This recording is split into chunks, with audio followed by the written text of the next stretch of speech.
Hello travelers, Boardman21 here, and today gonna cover the news release of Last Epoch getting a set date, which is going to be a couple months later than what we were hoping. Now, they did say that they were hoping for it to come out this year.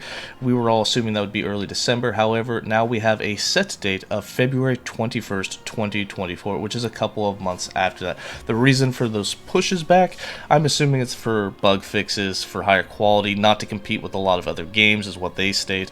PoE had another season that was coming out, so it's not all bad. In fact, it should get a better launch because it will have more time to be worked on and not as much competition in the month of February. So let's go ahead and cover some of the things they said. First off, Last Epoch's 1.0 launch will mark a new beginning for Eterra and will be set a new bar for quality, polish, gameplay feel, and visual excellence. So they do plan on making a ton of improvements from what you're playing right now to the 1.0 launch. Beyond 1.0, 11th Hour Games will bring substantial new content to Last Epoch every few months in what they will be calling cycles, the equivalent of seasons. These releases will contain additions and refinements to many aspects of the game, such as end-to-game content, skills, unique items, gameplay systems, and quality life features, and etc. Lots of things like that. Now, they do understand that February is later than they had initially targeted for release. However, the original December timeline became a bit crowded with other studios' releases, and they didn't want to force the ARPG community to have to choose between games.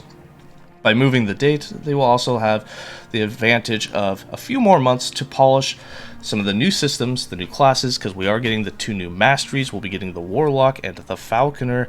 They'll be able to polish up that trade, complete more bug fixing, which I am assuming is going to be in some of the new content that we're getting with the classes and the trade system, as well as all the bugs that are currently in the game. So it gives them a lot more time to squash a lot of those and prepare for a much more polished release. And then, of course, reinforce their team with a restful and well-deserved holiday break. I do believe they plan on taking like a couple of weeks off for Christmas. You gotta imagine these guys have been going hard for a long time. And they were planning on taking that break right after they released the 1.0 in early December-ish time, which we were counting on. So to now not be taking that break right after, but instead before, will mean that they'll be around and hopefully be able to do a lot more updating really quick with hotfixes right after the game is launched. So I think it is a much better strategy the way that they are going. Now, they did give us a little bit more than just a date, and while that date again is February 21st of 2024, they also gave us a bit of a 1.0 roadmap of some teasers and things that we can expect to see with more information about what's coming leading up to that. On January 11th, they will be doing a release on item factions, the trade versus prophecy, and that will be on the lastepoch.com. Of course, we'll cover that.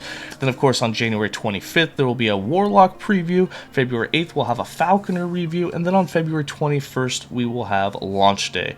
So we'll be able to see some previews of the classes, of the item factions, of the trade. So there are some things to look forward to while we wait for the release. With that in mind, for me personally, I don't mind the release. It gives me more time to work and save for that launch so I can try and go full time for it. And then, of course, it just gives them more time to work on the game in general, squash a lot more of the bugs. I, of course, want them to have the most polished 1.0 release as possible with as much content as possible just to make everyone happy. Let me know your thoughts on this new February 21st release in the comments below, and we'll discuss it. As always, stay safe, travelers, and have a good day.